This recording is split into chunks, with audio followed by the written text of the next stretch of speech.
Do you remember this article? When was that? 2014.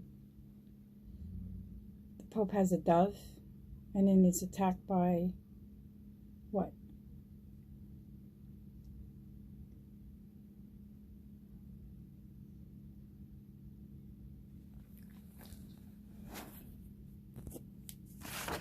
Let's see here. 2 white doves released as a peace gesture by children standing with the Pope have been savaged by a crow and a seagull. I've seen that on video before. I just have to say, wow. It's symbolic, for sure.